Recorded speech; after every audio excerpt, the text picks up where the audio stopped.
Hi, it's Lisa Cuneo, and welcome to my scrapbook table. Today, I'm not sure what I'm doing.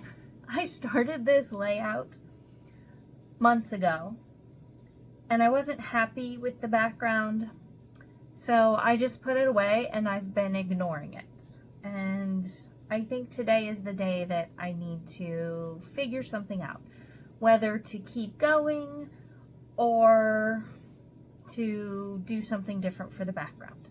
So let me tell you what I was thinking. These are pictures of the Atlanta Aquarium, and I had this, it's from a game my daughter got, and when she punched out the game pieces, this was left over. And I'm like, oh, wait a minute, that can't just go in the trash. That could be really neat to use as a stencil. Great idea, in theory. So I traced some hexagons and added, like, even while it was in place, I added ink. So these are different color distress oxides, and some I added a little bit of sparkle to. And there was no way to keep it all in the lines, so I decided that could be okay because it's just random. That's fine. But then, like, I don't like this one. I don't even know what happened there. I missed this one, and I don't know what colors I was using. I don't know. So I pulled it out again today, and I'm looking at it, and I'm like, okay, I could finish it. I could put a label here. I have these undersea rub-ons to put in some of the hexagons, and I do like that idea because it contributes to the watery feel, especially of these two photos, which I love. But I think what I'm gonna do, I'm gonna keep these as is. I think I might cut out these hexagons, just trim them out by hand, and put them on another background. I think they'll look neater and cleaner. I will ink the edges with black or navy ink so that I have a nice clean edge. And the more I think about it, the more I think that's what I want to do. And I have this, I gutted the navy. I'm not sure if I can save the navy or not. I will probably have to sacrifice the navy paper and start again. But that's okay. I think that's what I'm going to do. So I am going to fussy cut a whole bunch of these hexagons. I may have to create a few more, and because I don't like this one needs painted. I don't like this one, and we'll see what happens from there. So I will be back once I've done a whole bunch of fussy cutting, and we'll see what I can come up with.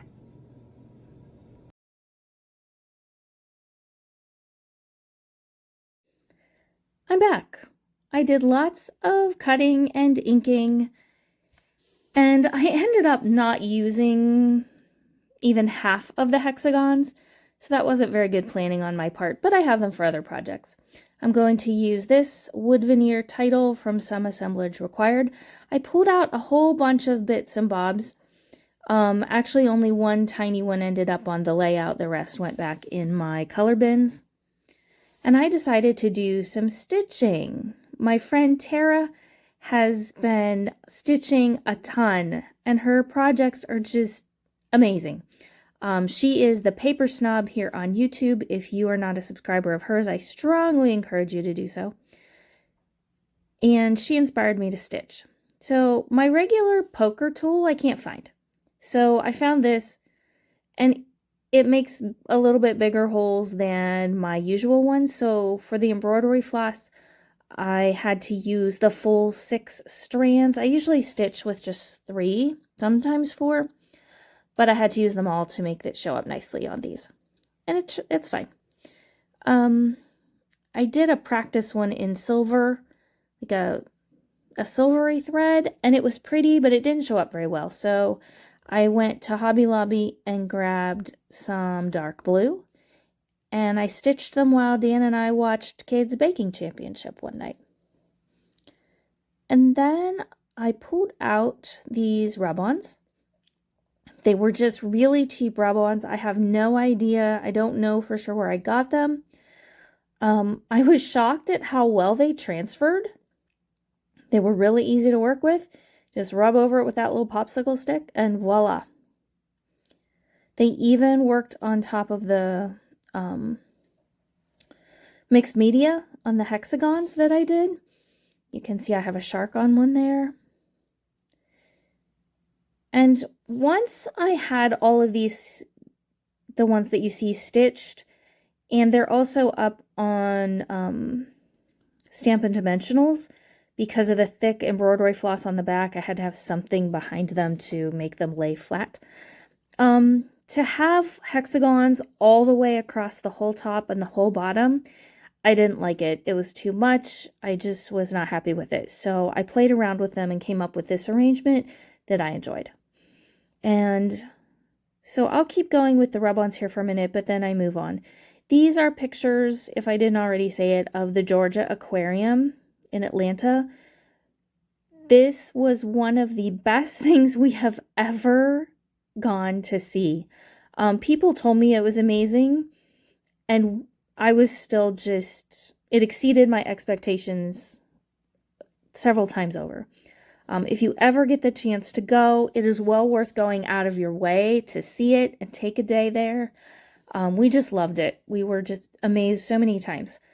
And even though it's huge, I found it very easy to navigate because as you see each exhibit, it still comes out in a big central, I don't know, not a lobby, but this huge common area. And so it was really easy to keep track of what you already saw and what to do next. And I just found it very manageable to navigate for such a big, big place. I had that fun sticker and I fully intended that it would go on here, but I completely forgot about it because I worked on this layout little bits of time over probably 10 days. This week has been really busy. I had an event at church this week on the weekend, and I just didn't have a lot of free time to scrapbook, so I did tiny bits here and there. So I forgot. The next time I came back to it, I completely forgot about the fun sticker. In fact, as I'm doing this voiceover, I can see the fun sticker on my desk here. I didn't use it. So it did take me quite a while to do the rub-ons because these were large sheets of rub-ons with, there's also like ships and ships' wheels and anchors and all of that. I didn't want those things, so I had to kind of choose what I wanted and trim them out. And there they go. So what's next? I guess I just keep working on rub-ons, but I thought I skipped those. Maybe I didn't. I love how the swirls of the stitching feel like water. I love the mixed media aspect of this. And even though it was a lot of trouble to get to this point, I was just really happy with the final product. And sometimes when I have a layout and I'm not thrilled with it, I decide I can live with it. And I really do. It doesn't bother me. But I knew this one I couldn't. I had to just either start over completely or regroup and rearrange what I was doing. And so I'm really glad that I took the time and made the effort, cut out all these hexagons, and I have probably, I don't know, 15 left, but I'll put those on some other project or some cards or something. They will not go to waste. They are really pretty with the mixed media. There we go. All the stitching is done. I have done a little bit of journaling, mainly just like what I told you. I'm gluing down the last two hexagons with some rub-ons. There's one with a shark, and then there's a half one, a little over half, that goes at the top.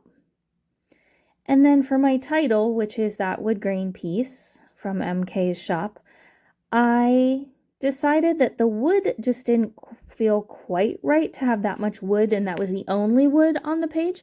So I took this white gel pen that my sister sent me, and I colored over a lot of the wood, and it worked. I had no idea what would happen, but it worked really well.